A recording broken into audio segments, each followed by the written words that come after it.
श्री हरि श्रीमद् भगवद गीता अथ चतुर्थो अध्याय। श्री भगवान बोले, मैंने इस अविनाशी योग को सूर्य से कहा था। सूर्य ने अपने पुत्र वैवस्वत मनु से कहा और मनु ने अपने पुत्र राजा इक्ष्वाकु से कहा। हे परंतप अर्जुन, इस प्रकार परंपरा से प्राप्त इस योग को राज ऋषियों ने जाना, किंतु उसके बाद वह योग बहुत काल से इस पृथ्वी लोक में लुप्त प्राय हो गया। तू मेरा भक्त और प्रिय सखा है, इसलिए वही यह पुरातन योग आज मैंने तुझको कहा है, क्योंकि यह बड़ा ही उत्तम रहस्य है, अर्थात गुप्त रखने योग्य विषय है। अर्जुन बोले, आपका जन्म तो अर्वाचीन अभी हाल का है और सूर्य का जन्म बहुत पुराना है, अर्थात कल्प के आदि में हो चुका था। तब मैं इस बात को कैसे समझूं कि आप ही ने कल्प के आदि में सूर्य से यह योग कहा था। श्री भगवान बोले, हे परंतप अर्जुन, मेरे और तेरे बहुत से जन्म हो चुके हैं, उन सबको तू नहीं जानता, किंतु मैं जानता हूँ। मैं अजन्मा और अविनाशी स्वरूप होते हुए भी तथा समस्त प्राणियों का ईश्वर होते हुए भी अपनी प्रकृति को अधीन करके अपनी योग माया से प्रकट होता हूँ। हे भारत, जब जब धर्म की हानि और अधर्म की वृद्धि होती है, तब ही मैं अपने रूप को रचता हूँ, अर्थात साकार रूप से लोगों के सम्मुख प्रकट होता हूँ। साधु पुरुषों का उद्धार करने के लिए, पाप कर्म करने वालों का विनाश करने के लिए और धर्म की अच्छी तरह से स्थापना करने के लिए मैं युग युग में प्रकट हुआ करता हूँ। हे अर्जुन, मेरे जन्म और कर्म दिव्य अर्थात निर्मल और अलौकिक हैं। इस प्रकार जो मनुष्य तत्व से जान लेता है, वह शरीर को त्याग कर फिर जन्म को प्राप्त नहीं होता, किंतु मुझे ही प्राप्त होता है। पहले भी जिनके राग, भय और क्रोध सर्वथा नष्ट हो गए थे और जो मुझ में अनन्य प्रेम पूर्वक स्थित रहते थे, ऐसे मेरे आश्रित रहने वाले बहुत से भक्त उपयुक्त ज्ञान रूप तप से पवित्र होकर मेरे स्वरूप को प्राप्त हो चुके हैं।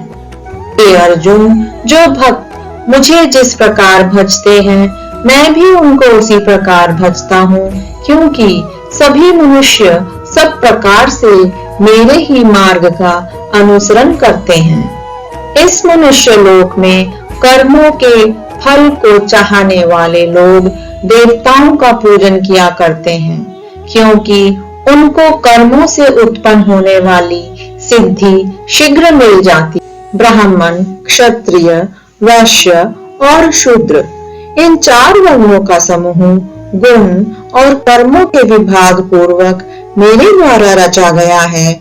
इस प्रकार उस सृष्टि रचनादि कर्म का कर्ता होने पर भी मुझ अविनाशी परमेश्वर को तू वास्तव में अकर्ता ही जान। कर्मों के फल में मेरी स्पृहा नहीं है, इसलिए मुझे कर्म लिप्त नहीं करते।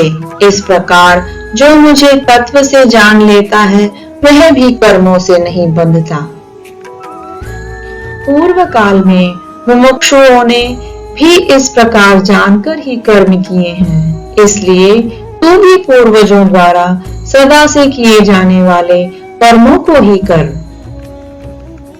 कर्म क्या है और अकर्म क्या है, इस प्रकार इसका निर्णय करने में बुद्धिमान पुरुष भी मोहित हो जाते हैं। इसलिए वह कर्म तत्व मैं तुझे भली भांति समझा कर कहूंगा, जिसे जानकर तू अशुभ से अर्थात कर्म बंधन से मुक्त हो जाएगा।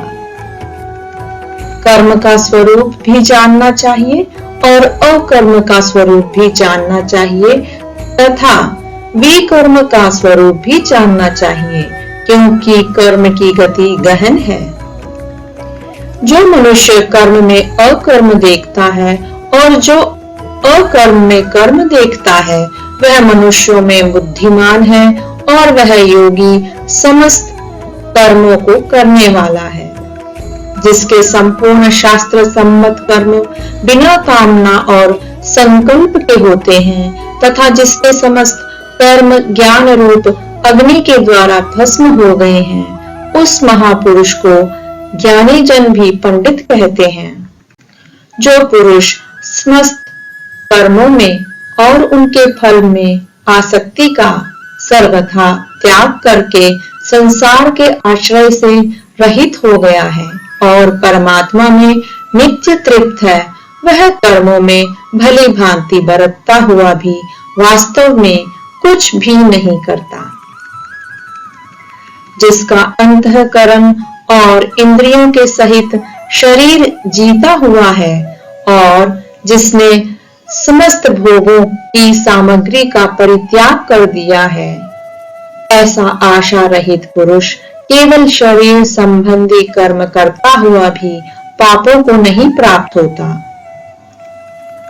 जो बिना इच्छा के अपने आप प्राप्त हुए पदार्थ में सदा संतुष्ट रहता है, जिसमें ईर्ष्या का सर्वथा अभाव हो गया है, जो हर्ष शोक आदि द्वंद्वों से सर्वथा अतीत हो गया है, ऐसा सिद्धि और असिद्धि में सम रहने वाला कर्म योगी कर्म करता हुआ भी उनसे नहीं बंधता।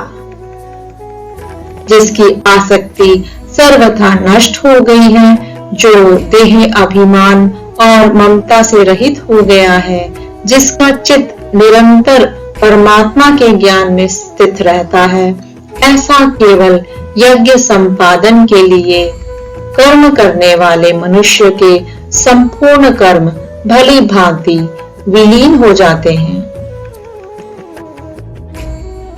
जिस यज्ञ में अर्पण भी ब्रह्म है और हवन किए जाने योग्य द्रव्य भी ब्रह्म है तथा ब्रह्म रूप कर्ता के द्वारा ब्रह्म रूप अग्नि में आहुति देना रूप क्रिया भी ब्रह्म है, उस ब्रह्म कर्म में स्थित रहने वाले योगी द्वारा प्राप्त किए जाने योग्य फल भी ब्रह्म ही है। दूसरे योगी जन देवताओं के पूजन रूप यज्ञ का ही भली भांति अनुष्ठान किया करते हैं और अन्य योगी जन पर ब्रह्म परमात्मा रूप अग्नि में अभेद दर्शन रूप यज्ञ के द्वारा ही आत्म रूप यज्ञ का हवन किया करते हैं। अन्य योगी जन श्रोत आदि समस्त इंद्रियों को संयम रूप अग्नियों में हवन किया करते हैं और दूसरे योगी लोग शब्द आदि समस्त विषयों को इंद्रिय रूप अग्नियों में हवन किया करते हैं। दूसरे योगी जन इंद्रियों की संपूर्ण क्रियाओं को और प्राणों की समस्त क्रियाओं को ज्ञान से प्रकाशित आत्म संयम योग रूप अग्नि में हवन किया करते हैं।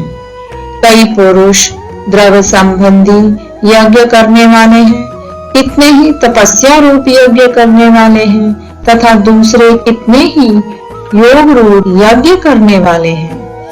कितने ही अहिंसा आदि तीक्ष्ण व्रतों से युक्त यत्नशील पुरुष स्वाध्याय रूप ज्ञान यज्ञ करने वाले हैं। दूसरे कितने ही योगी जन अपान वायु में प्राण वायु को हवन करते हैं, वैसे ही अन्य योगी जन प्राण वायु में अपान वायु को हवन करते हैं तथा अन्य कितने ही नियमित आहार करने वाले प्राणायाम परायण पुरुष प्राण और अपान की गति को रोक कर प्राणों को प्राणों में ही हवन किया करते हैं। ये सभी साधक यज्ञों द्वारा पापों का नाश कर देने वाले और यज्ञों को जानने वाले हैं।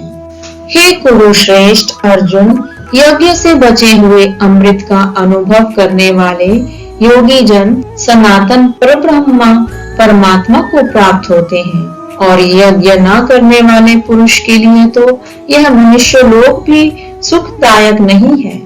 फिर परलोक कैसे सुखदायक हो सकता है?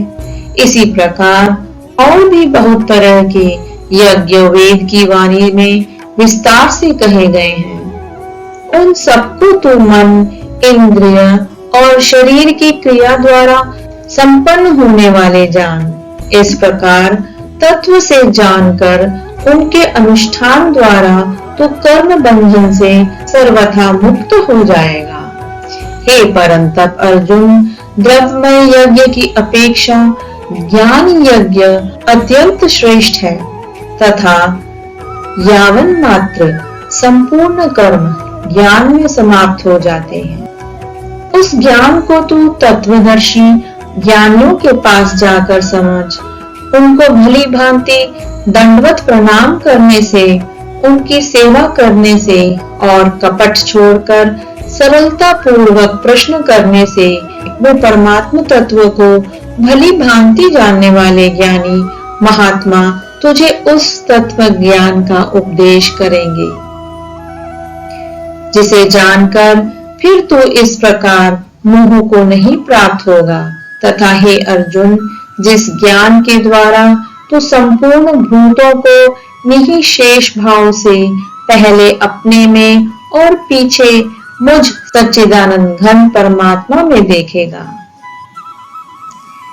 यदि तू अन्य सब पापियों से भी अधिक पाप करने वाला है तो भी तू ज्ञान रूप नौका द्वारा निसंदेह संपूर्ण पाप समुद्र से भली भांति तर जाएगा।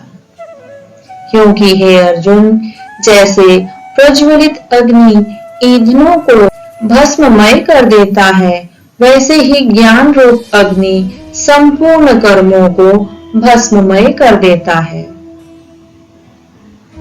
इस संसार में ज्ञान के समान पवित्र करने वाला निसंदेह कुछ भी नहीं है। उस ज्ञान को कितने ही काल से कर्म योग के द्वारा शुद्धांतःकरण हुआ मनुष्य अपने आप ही आत्मा में पा लेता है। जितेंद्रिय, साधन परायण और श्रद्धावान मनुष्य ज्ञान को प्राप्त होता है तथा ज्ञान को प्राप्त होकर वह बिना विलंब के तत्काल ही भगवत प्राप्ति रूप परम शांति को प्राप्त हो जाता है। विवेकहीन और श्रद्धा रहित संशय युक्त मनुष्य परमार्थ से अवश्य भ्रष्ट हो जाता है। ऐसे संशय युक्त मनुष्य के लिए न यह लोक है, न परलोक है और न सुख ही है। हे धनंजय, जिसने कर्म योग की विधि से समस्त कर्मों का परमात्मा में अर्पण कर दिया है और जिसने विवेक द्वारा समस्त संशयों का नाश कर दिया है, ऐसे वश में किए हुए अंतःकरण वाले पुरुषों को कर्म नहीं बांधते।